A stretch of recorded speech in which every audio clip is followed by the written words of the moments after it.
በአንዳንድ መስሪያ ቤቶች ውስጥ ሂውማን ሪሶርስ ማኔጅመንት ይባላል። በአንዳንድ መስሪያ ቤቶች ውስጥ ደግሞ ታለንት ማኔጅመንት ይባላል። ይሄ ነገር ምንድን ነው? ልዩነት አለው ወይስ ተመሳሳይ ነው? የሚሉ ጥያቄዎች ከአንዳንድ ሰዎች ይመጣሉ። በብዛት አሁን በባንኮች አካባቢ ታለንት ማኔጅመንት እያሉ ነው የሚጠሩት። ታለንት ማኔጅመንት ዳይሬክቶሬት፣ ታለንት ማኔጅመንት ሴክሽን የመሳሰሉ።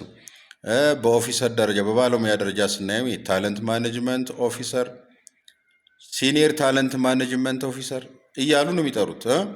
ወደ ሲቪል ሰርቪስ አካባቢ በብዛት ደግሞ ስትመጡ ሂውማን ሪሶርስ ነው የሚባሉ። ሂውማን ሪሶርስ ማኔጅመንት፣ ሂውማን ሪሶርስ ኦፊሰር፣ ሂውማን ሪሶርስ ቲም ሊደር የመሳሰሉ ናቸው ሲቪል ሰርቪስ አካባቢ ያሉ ስያሜዎች። እነዚህ ለምንድን ነው የተለያዩት? ተግባራቸው አንድ ነው ወይስ አይደለም? የሚሉ ጥያቄዎች አንዳንዴ ይጠይቁኛል። እና በእርግጥ ሁለቱም ተመሳሳይ አንድ አይነት ቢመስሉም ግን ጠለቅ ብለን ስናይ ሁለቱ የተለያዩ ናቸው። ኦኬ፣ አንድ የሚሆኑበትም አለ የማይሆኑበትም ሁኔታ አለ። በብዛት እንግዲህ እንደዚህ ኮምፕሌክስ የሆኑ ካምፓኒዎች በጣም አሁን ሞደርን ነን ብለው የሚያስቡ ካምፓኒዎች ሂውማን ሪሶርስ ማኔጅመንት የሚለውን ስያሜ አይጠቀሙበትም። ታለንት ማኔጅመንት የሚለውን ነው የሚጠቀሙት። ኦኬ፣ የሰው ሀብት ልማት የሚለውን አይጠቀሙበትም። የሚጠቀሙት ታለንት ዴቨሎፕመንት የሚለውን ቃል ነው በብዛት የሚጠቀሙት። እና ምንድን ነው ልዩነታቸው የሚለውን ነገር እስኪ እንደው አጠር አድርገን እንሂድ። በቅድሚያ ሂውማን ሪሶርስ ማኔጅመንት የሰው ኃይል አስተዳደር ምንድን ነው? እንግዲህ የሰው ኃይል አስተዳደር የሰራተኞችን አጠቃላይ አስተዳደራዊ፣ ህጋዊ ተገዥነት ኮምፕሊያንስ፣ የሰራተኛ ግንኙነቶችን፣ የቀን ተቀን ተግባራቶችን፣ የስራ ቅልጥፍናን የሚመራ ሰፊ መሰረታዊ የስራ ዘርፍ ነው። ልብ ብላችሁ አዳምጣችሁኛል።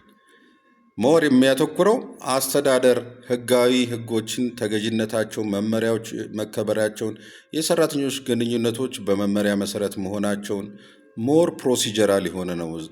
ኦኬ፣ በሂውማን ሪሶርስ ማኔጅመንት ውስጥ የምናየው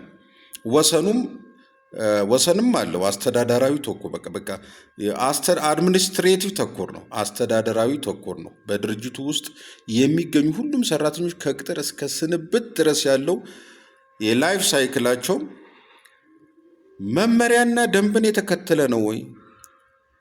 እዛ ላይ ያተኩራል። አስተዳደራዊ ነው።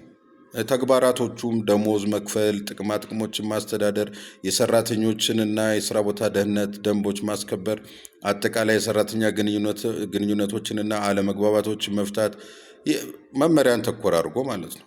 ሞር ፊሎሶፊካል ነገር እዚህ ጋር በብዛት አይተገበርም። የሰው ሀብት ፖሊሲዎችን ማዘጋጀትና ማስከበር፣ አጠቃላይ የቅጥርና የስራ ማስጀመር ሂደቶችን መከታተል የመሳሰሉ ተግባራቶችን የድርጅቱን መረጋጋት፣ ህጋዊ ተገዥነት፣ የዕለት ተዕለት ስራዎችን ያለ ችግር መከናወናቸውን እየተቆጣጠረ ዋና ዓላማ አድርጎ ነው የሚሰራው። ማን? የሰው ሀብት አስተዳደር ሂውማን ሪሶርስ ማኔጅመንት፣ የሰው ሀብት ስራ አመራር።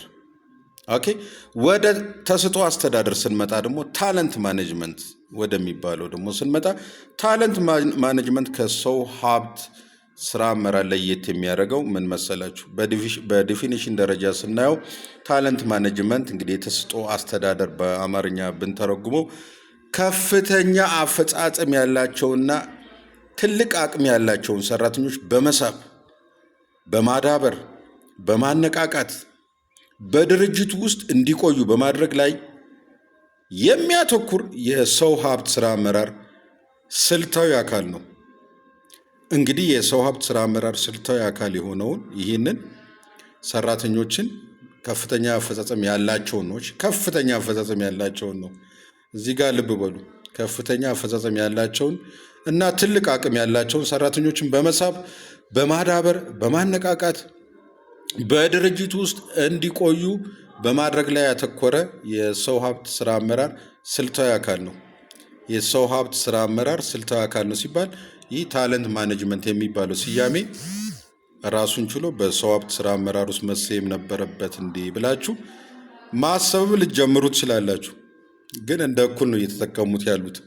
ወሰኑ ምን መሰላችሁ? የዚህ የተሰጥኦ አስተዳደር የታለንት ማኔጅመንት ወሰኑ የታለመና ስልታዊ ነው። ምንም እንኳን አጠቃላይ የሰራተኛው የስራ ዘመን የሚነካ ቢሆንም ኦኬ ሰራተኞችን በማበረታታትና ይቅርታ ሰራተኞችን በማበረታታትና በአመራር ችሎታቸው ላይ የተወሰነ ነው ወሰኑ እና ዋና ዋና ተግባራቶቹን ከሰው ሀብት ስራ አመራር የሚለየው ስትራቴጂካዊ የሰው ሀብት እቅድ ማውጣት፣ ልዩ ልዩ ቅጥሮችን በመመሪያንም ላይከተሉ ይችላሉ። በራሳቸው ያዋጣናል ብለው በሚያስቡት ጽንሰ ሀሳብ መሰረት የመሄድ የላቀ አፈጻጸም ግምገማና ማስተካከያ። ለምሳሌ 9 ቦክስ ግሪድን በመጠቀም በጣም 9 ቦክስ ግሪድ ቢባለው አንዱ የኤችአር ማትሪክስ ነው። በጣም ነው የሚጠቀሙበት ጎበዝ ከሆኑ ማለት ነው። እሱም በመጠቀም ስለ 9 ቦክስ ግሪድ ነግራችኋለሁ እና የተለያዩ የተሰጥኦ ልማት ስልጠናዎችን ሜንተሪንግ የመሳሰሉትን በመስጠት የተተኪዎች እቅድ እና አስተዳደር የሰክሴሽን ፕላኒንግ ኤንድ ማኔጅመንትን እሱም በመተግበር ለቁልፍ ሰራተኞች የሚሆን የስራ እርካታ እና የማቆያ ስልቶች በመተግበር ላይ ነው የሚጠመዱት የታለንት ማኔጅመንት ወይም የተሰጥኦ አስተዳደር የስራ ኃላፊዎች ማለት ነው። ከሰው ሀብት ስራ አመራር የሚለያቸው የሰው ሀብት ስራ አመራር ግን አስተዳደራዊ ይሁን መመሪያ ተከብረዋል፣ ህግ ተከብረዋል የሚለው ነገር ላይ ነው፣ ኮምፕሊያንስ ላይ ነው ፎከስ የሚያደርገው። ግን የተሰጥኦ አስተዳደር ከዚህ ወጣ ባለመልኩ የዘረዘርኩላችሁ እነሱ ላይ ሞር ፎከስ የሚያደርገውና ቅድም ያልኳቸው የ9 ቦክስ ግሪድ ይጠቀማል ስላችሁ ምን ለማለት ፈልጌ መሰላችሁ? እንግዲህ የ9 ቦክስ ማትሪክስ የሚባል አለ። የሂውማን ሪሶርስ ማትሪክስ የሚባሉ አሉ፣ ቱሎችም አሉና ይሄ 9 ቦክስ ማትሪክስ ጥቅሙ ምን መሰላችሁ? በዋናነት በሁለት መለኪያዎች ላይ ተመስርቶ የተዘጋጀ ቦክስ ነው፣ ማትሪክስ ነውና ኤክስ ኤንድ ዋይ አክሲሶች አሉት። በዛ በኤክስ ኤንድ ዋይ ውስጥ የተለያዩ ኮኦርዲኔቶች አሉ። እነዛን ኮኦርዲኔቶች በማየት መመዘን የሚያስችል ነው እና አንደኛው የስራ አፈጻጸም የአፈጻጸሙ በኤክስ ላይ ያለው ማለት ነው። በዋይ ደግሞ የፊውቸር ግሮዙ ማለት ነው፣ አቅሙ የሚለካበት ነው። አቅም አለው በዋይ አቅም ማለት በዋይ በኩል፣ በኤክስ በኩል ደግሞ ፐርፎርማንስ ነው የሚሆነው። በመካከል ላይ የሚመጡት ነጥቦችን እነሱ እየታዩ ለምሳሌ ከፍተኛ አቅም ያለውና ከፍተኛ ስራ አፈጻጸም ያለው ሰው በኤክስ ዋይ ኮኦርዲኔቱ ላይ ኮከብ ነው፣ ከፍተኛ ባለሙያ ተተኪ አመራር ነው ብለው ይለዩታል። መካከለኛ የሆነ አፈጻጸም ያለውና ከፍተኛ አቅም ያለው ደግሞ እያደገ ያለ ሰራተኛ ነው ብለው ይለዩታል።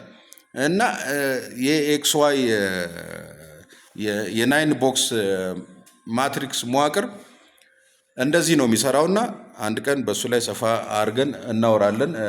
ምንም ችግር የለም። እና ምን መሰላችሁ እና በእነዚህ በሁለቱ እንግዲህ በተሰጥኦ አስተዳደርና በታለንት ማኔጅመንት መካከል ያሉ ልዩነቶችን እንግዲህ አይታችኋል።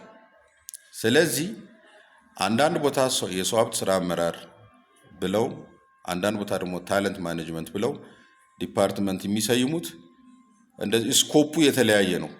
ተመሳሳይ ነገር አሁን የሰው ሀብት ስራ አመራር ብለው የሚሰይሙት ሞር ኮምፕሊያንስ ላይ ህግ ማስከበር፣ ደንብና መመሪያ ማስከበር ላይ ፎከስ ያደርጋሉ። ታለንት ማኔጅመንት የተሰጥኦ አስተዳደር እሱ ላይ ደግሞ በሱ ስያሜ ደግሞ የሚሄዱ በብዛት አሁን ባንክ የመሳሰሉ እነዚህ ፕሮፊት ሜኪንግ የሆኑ ካምፓኒዎች አካባቢ ደግሞ ታለንት ማኔጅመንት ዲፓርትመንት ብለው ሲያቋቁሙ ከሰው ኃይል ይልቅ ከፍተኛ አፈጻጸም ያለውን ብቻ እሱን ይዘው የመቆየት ፍላጎት ነው እና ከፍተኛ አፈጻጸም የሌላቸውን ሲፈልጉ ሊያባሩ ይችላል፣ ወይም ደግሞ በታለንት ዴቨሎፕመንት ስትራቴጂያቸው ያበለጽጉታል። 9 ግሪድ ቦክስን በመጠቀም እየለዩ ሌላም ቱሎች አሉ እና ታለንት ዴቨሎፕመንት ደግሞ ምንድን ነው የሚለውን ደግሞ ሌላ ጊዜ እናያለን። ግን ቪዲዮዎችን ሪፖስት እያደረጋችሁ አመሰግናለሁ።